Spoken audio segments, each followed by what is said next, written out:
വെടിനിർത്തലിന് ശേഷവും ലെബനനിൽ വ്യാപകാക്രമണവുമായി ഇസ്രായേൽ. ഒറ്റ രാത്രി കൊണ്ട് കൊല്ലപ്പെട്ടത് 254 പേരാണ്. ഇറാനിലെ എണ്ണ ശുദ്ധീകരണശാലയ്ക്ക് നേരെയും ആക്രമണമുണ്ടായി.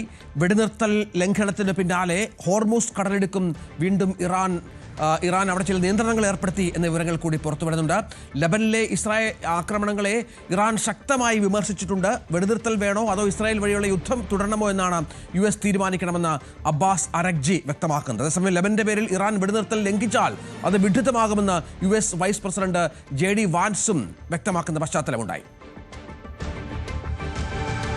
If Iran wants to let this negotiation fall apart in a conflict where they were getting hammered over Lebanon, which has nothing to do with them and which the United States never once said was part of the ceasefire, that's ultimately their choice. We think that would be dumb, but that's their choice. Ajay Sudha Biju ഏറ്റവും പുതിയ വിവരങ്ങളുമായി ചേരും. അജയ്, ഇപ്പോൾ നമുക്ക് മനസ്സിലാക്കേണ്ടത് ഇന്നലെയാണ് ഈ സമാധാന കരാർ ഉണ്ടായി രംഗത്ത് വന്നത്. 10 ഇന ആവശ്യങ്ങൾ അമേരിക്ക അംഗീകരിച്ചു ഇറാന്റെ എന്നായിരുന്നു വിവരം. പക്ഷേ അതിനുശേഷം ഇസ്രായേൽ ഇന്നലെ തന്നെ നമ്മൾ റിപ്പോർട്ട് ചെയ്തപ്പോൾ പറയുന്നുണ്ട് ഇസ്രായേൽ ഈ കരാറിൽ തൃപ്തരല്ല എന്ന്. ഈ കരാറിൻ്റെ ഭാഗമായിരുന്നു ഇറാന്റെ സഖ്യകക്ഷികൾക്ക് എതിരെ ആക്രമണം ഉണ്ടാവരുത്, ലെബനൻ അടക്കമുള്ള രാജ്യങ്ങൾക്കെതിരെ ആക്രമണം ഉണ്ടാകരുത് എന്ന് പാകിസ്ഥാന് സമ്മതിച്ചതാണ്. ഇതാ ഇപ്പോൾ സംഭവിക്കുന്ന കാര്യമെന്ന് പറഞ്ഞാൽ ലെബനിലേക്ക് തുടർച്ചയായി ആക്രമിക്കുന്നു. അതും ഇതുവരെ കാണാത്ത വിധം. അത് ഇസ്രായേലിനെ വല്ലാതെ ഈ കരാർ പ്രകോപിപ്പിച്ചതുകൊണ്ടായിരിക്കാം ഒരുപക്ഷേ. ഈ ഇത്തരത്തിൽ നീക്കവുമായി ഇസ്രായേൽ മുന്നോട്ട് പോയാൽ ഒരു തരത്തിലും സമാധാനം ഉണ്ടാകില്ല. ടെല്ലവീവ് ആക്രമിക്കുമെന്ന് ഇറാനും മുന്നറിയിപ്പ് നൽകിയിട്ടുണ്ട്. അത് മറ്റൊരു പശ്ചാത്തലത്തേക്ക് നയിക്കുകയാണ്. രഞ്ജിത്ത്, മനുഷ്യത്വരഹിതമായ വളരെ രൂക്ഷമായിട്ടുള്ള ആക്രമണം തന്നെയാണ് ഇസ്രായേൽ ലെബനനിൽ നടത്തിയത് എന്ന് നമുക്ക് നിസ്സംശയം പറയാം. അവർ ഒറ്റ ദിവസം കൊണ്ട് 100-ലധികം കേന്ദ്രങ്ങളെയാണ് ആക്രമിച്ചത്. ഏതാണ്ട് 254 പേർ കൊല്ലപ്പെട്ടു എന്നാണ് നമുക്ക് ഇതുവരെ ലഭ്യമായിട്ടുള്ള വിവരം. 1165-ലധികം പേർക്ക് പരിക്കേറ്റതായിട്ടും അവിടെ ലെബനൻ ആരോഗ്യ മന്ത്രാലയം വ്യക്തമാക്കുന്നുണ്ട്. ബെയ്റൂട്ടിൽ ഒരു ഹിസ്ബുള്ള തലവനെ ഉൾപ്പെടെ വധിച്ചതായിട്ടാണ് ഇസ്രായേലി ഡിഫൻസ് ഫോഴ്സ് വ്യക്തമാക്കുന്നത്. ഈ ഹിസ്ബുള്ള ഭാഗമായിട്ടുള്ള എല്ലാ ഗ്രൂപ്പുകളെയും നശിപ്പിക്കും എന്ന് ഉറപ്പിച്ചു തന്നെയാണ് ഇപ്പോൾ ഇസ്രായേൽ ഈ ശക്തമായിട്ടുള്ള ആക്രമണം ലെബനനിൽ നടത്തിക്കൊണ്ടിരിക്കുന്നത്. ഇത് തീർച്ചയായിട്ടും ഇറാൻ മുന്നോട്ട് വെച്ച അവരുടെ 10 നിർദ്ദേശങ്ങളുടെ പൂർണ്ണമായിട്ടുള്ള ലംഘനം തന്നെയാണ്. അതിൽ കൃത്യമായിട്ട് പറയുന്നുണ്ട് ഇറാന് നേരെയും അതുപോലെ തന്നെ ഇറാന്റെ സഖ്യകക്ഷികൾക്ക് നേരെയുമുള്ള ആക്രമണം അത് പൂർണ്ണമായിട്ടും അവസാനിപ്പിക്കണമെന്ന്. ഇതിൽ ലെബനനും സിറിയയും ഉൾപ്പെടെയുള്ള രാജ്യങ്ങൾ ഉൾപ്പെടുന്നുണ്ട്. അതേസമയം ഇസ്രായേൽ ആദ്യം തന്നെ വ്യക്തമാക്കിയ കാര്യമാണ് തങ്ങൾ ഇറാന് നേരെ ആക്രമണങ്ങളൊന്നും നടത്തില്ല.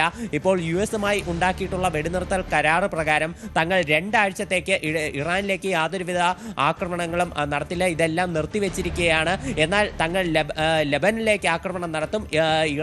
ഇറാനുമായിട്ടുണ്ടാക്കിയ സമാധാന കരാർ അത് ലെബനൻ അതിൽ ഉൾപ്പെടുന്നില്ല എന്നതാണ് ഇസ്രായേലിന്റെ നിലപാട്. ഇപ്പോൾ US-ഉം സമാനമായിട്ടുള്ള ഒരു നിലപാടാണ് എടുത്തിരിക്കുന്നത് നമുക്ക് കാണാൻ സാധിക്കും. ഇപ്പോൾ US വൈസ് പ്രസിഡന്റ് JD വാൻസിനോട് ഈ ലെബനനെ സംബന്ധിച്ചുള്ള ചോദ്യങ്ങൾ മാധ്യമപ്രവർത്തകർ ചോദിച്ചിരുന്നു. അപ്പോൾ അദ്ദേഹം പറഞ്ഞത് US ഇറാനുമായിട്ടുണ്ടാക്കിയ കരാറിൽ, വെടിനിർത്തൽ കരാറിൽ ലെബനൻ ഉൾപ്പെടുന്നില്ല.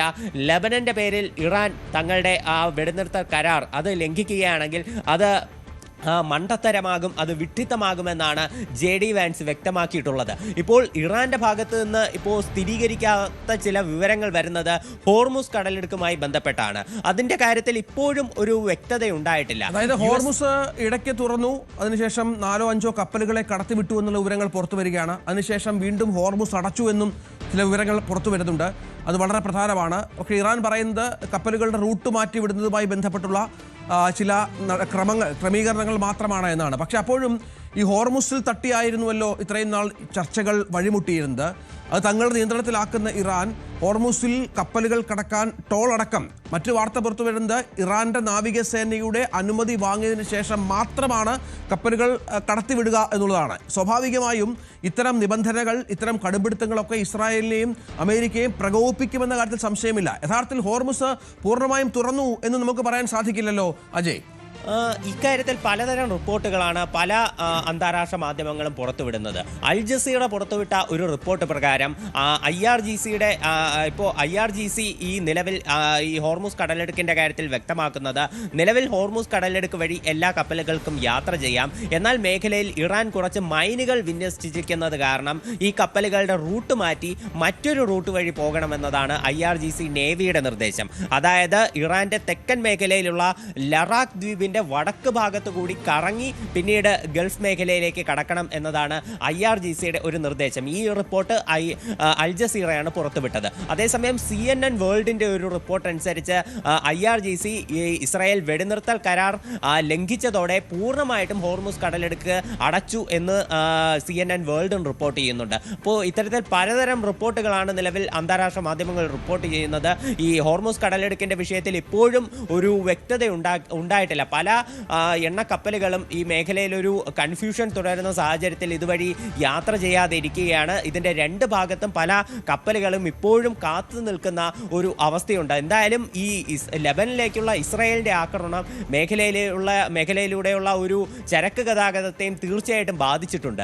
അതേസമയം US vice president JD Vance പറയുന്നത് ഹോർമുസ് കടലിടുക്ക് വഴിയുള്ള ഗതാഗതം അത് ഇപ്പോൾ കുറച്ചുകൂടി സുഗമമായി, കൂടുതൽ കപ്പലുകൾ മേഖലയിലൂടെ യാത്ര ചെയ്യുന്നു, ഇതുവഴിയുള്ള ട്രാഫിക് കൂടി എന്നെല്ലാമാണ് JD വാൻസ് പറയുന്നത്. എന്നാൽ ഇക്കാര്യത്തിൽ ഒരു ഔദ്യോഗികമായിട്ടുള്ള സ്ഥിരീകരണമൊന്നും ഉണ്ടായിട്ടില്ല.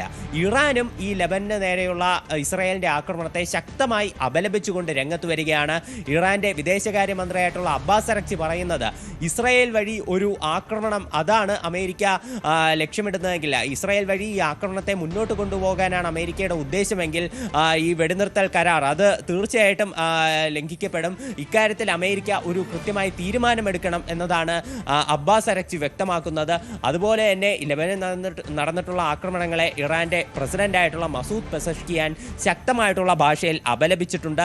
അതുപോലെ ഇറാനുള്ളിലും ചില ആക്രമണങ്ങൾ ഉണ്ടായതായിട്ട് സ്ഥിരീകരിക്കാത്ത ചില റിപ്പോർട്ടുകളുണ്ട്.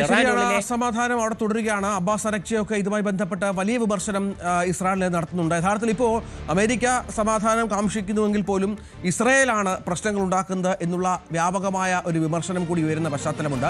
ബെയ്റൂട്ടിലും പരിസര പ്രദേശങ്ങളിലും ഇസ്രായേൽ നടത്തിയ ആക്രമണങ്ങളിൽ 100-ലധികം പേർ കൊല്ലപ്പെട്ട പശ്ചാത്തലമൊക്കെ ഇറാനെ വല്ലാതെ ചൊടിപ്പിച്ചിട്ടുണ്ട്. കാരണം നമുക്കറിയാം, ഈ ആക്രമണം ഉണ്ടായപ്പോൾ ഇറാനൊപ്പം നിന്ന രാജ്യങ്ങളൊന്നാണ് ലെബനോൻ.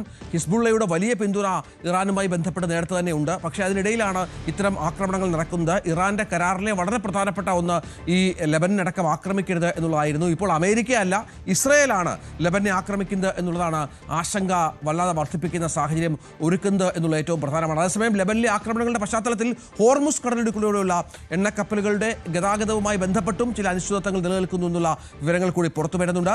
ഹോർമുസിൽ ഒപ്പം നേരത്തെ പറഞ്ഞതുപോലെ ടോൾ അടക്കം ഏർപ്പെടുത്തി മുന്നോട്ട് പോകുന്ന പശ്ചാത്തലം ഇറാന്റെ ഭാഗത്തുണ്ടാകുന്നു എന്ന വിവരം കൂടിയാണ് ഇപ്പോൾ ലഭ്യമാകുന്നത്. മറ്റൊന്ന്, ഇറാന്റെ ആക്രമണം ഇന്നലെയും തുടർന്നു ഗൾഫ് രാജ്യങ്ങളിൽ എന്നുള്ള നിർണായകമായ വിവരം കൂടി പുറത്തു വരുന്നുണ്ട്. സൗദിയുടെ എണ്ണ പൈപ്പ് ലൈൻ കേന്ദ്രങ്ങൾ ആക്രമിച്ചിട്ടുണ്ട്.